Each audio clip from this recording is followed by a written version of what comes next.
There are 60 miles of tunnels under Chicago that most residents don't know exist. Portland has a network that was sealed in 1941. Seattle built an entirely new street level on top of the old one, burying entire buildings underground. And in almost every case, when researchers go looking for the original blueprints, they find that the documents have been removed from municipal archives. We're not talking about subway systems or modern utility corridors. We're talking about stone-lined passages with brick vaulting, archways that look like they belong in European cathedrals, construction that exceeds anything you'd build for moving freight or running bootleg liquor. Every major American city has them, and almost every major American city sealed them during the same 50-year window. Between 1900 and 1960, your tunnel after tunnel was filled with concrete, bricked over, or simply forgotten. The question isn't whether these tunnels exist. They do. The question is why nobody talks about what's underneath American cities. A few months ago, a viewer sent me a message that I haven't been able to stop thinking about. She described visiting her grandmother's building in downtown St. Louis when she was a child. Her grandmother took her down a service elevator, then through a basement door, then down another staircase, and another. She counted at least 8 levels going down, sub-basements of sub-basements. And here's what stuck with her decades later. There were windows, underground, windows that looked out onto dirt and sealed passages. She asked her grandmother what was out there. And her grandmother just said that nobody goes into those tunnels anymore. That was the end of the conversation. I started checking city records. I started looking at what's actually documented about underground America, and what I found was a pattern that nobody seems willing to explain. Let's start with Portland, Oregon. Underneath the Old Town District, there's a network of passages that locals call the Shanghai Tunnels. The official story is that these tunnels were used for kidnapping.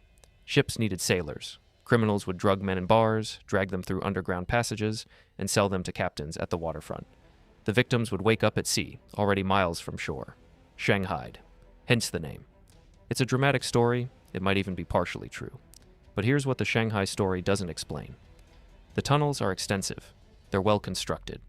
They feature brick archways and stone walls that would have taken significant resources to build, and they connect buildings that have no obvious relationship to the waterfront or the shipping industry.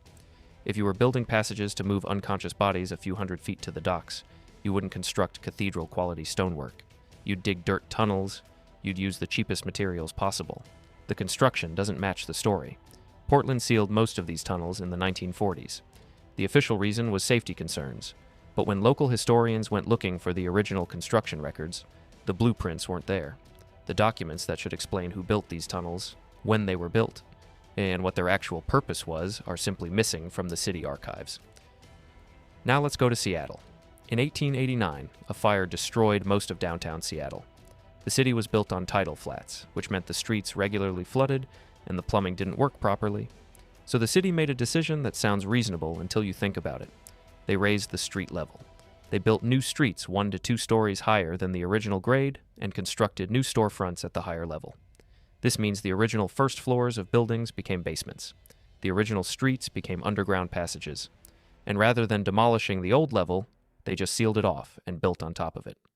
Today you can take tours of the Seattle Underground. You walk through what used to be the street level of the city. You see storefronts with their original facades. You see sidewalks with glass prisms that were meant to let light down into the basements below. But here's what the tour doesn't show you. The sections that are still sealed, the passages that extend beyond the tourist area. The parts of the underground that the city has never opened to the public.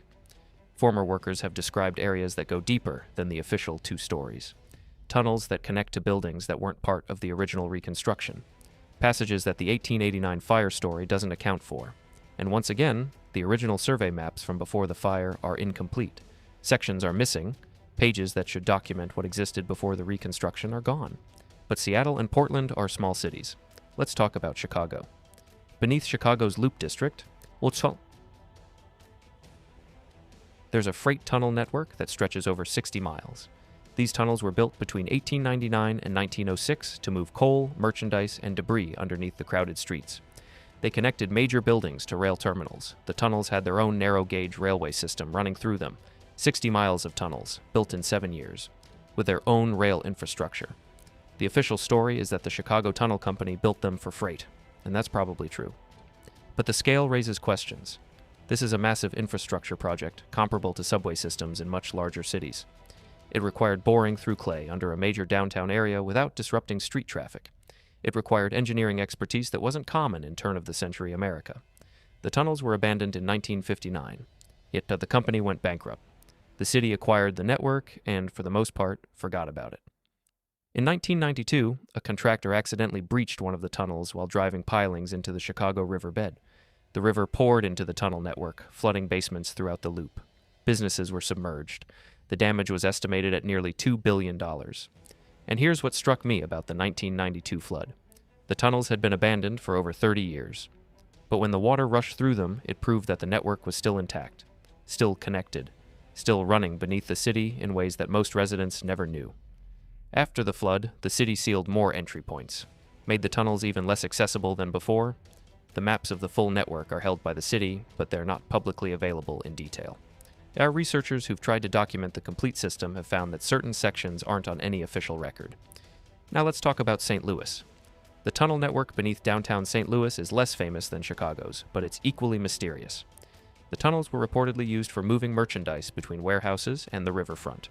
Some were supposedly built for a proposed subway system that never operated. But St. Louis residents have described something else. Tunnels that go deeper than any freight passage would need to go.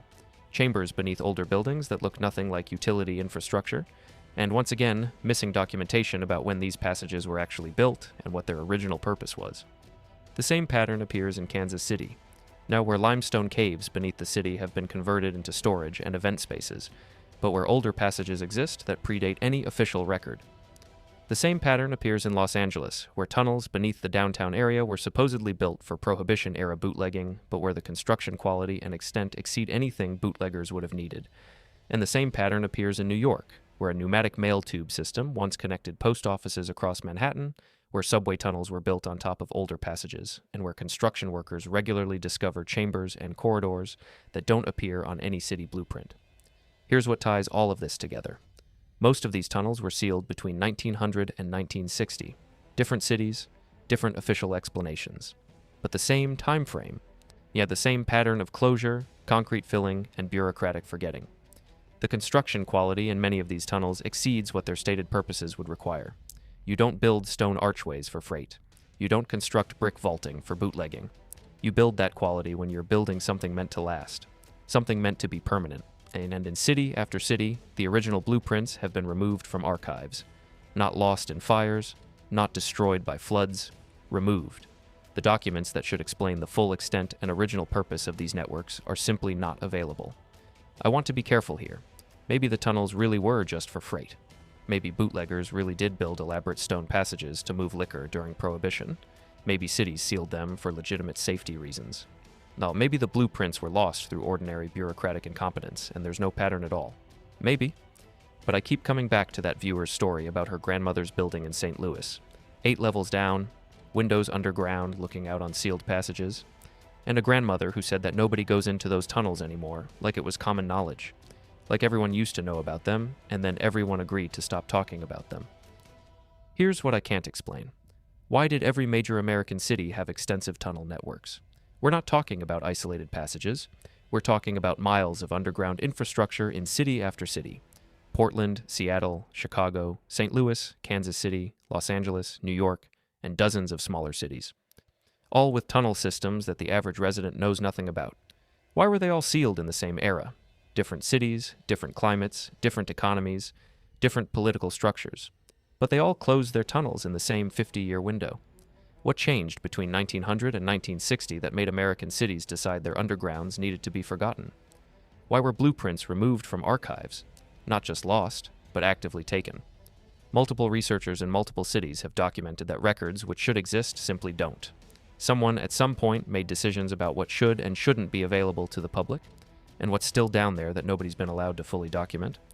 The tours in Seattle show carefully selected passages. The flood in Chicago revealed a network that nobody had mapped completely. The tunnels in Portland go beyond what any tourist has access to. In every case, we're shown a small portion and told that's all there is. I don't have answers. What I have is a pattern. American cities were built on top of something older, something extensive enough to require 60 miles of tunnels in Chicago alone, something well constructed enough to feature brick vaulting and stone archways, something connected enough that it linked buildings across entire downtown districts, And at some point in the early 20th century, someone decided that Americans shouldn't think too much about what's underneath their cities. The tunnels are still there, under the streets you walk on every day, under the buildings where you work and shop, living under the foundations of American cities that pretend to be younger than they actually are. Nobody can explain why they're there, and for the past century, nobody has been allowed to try.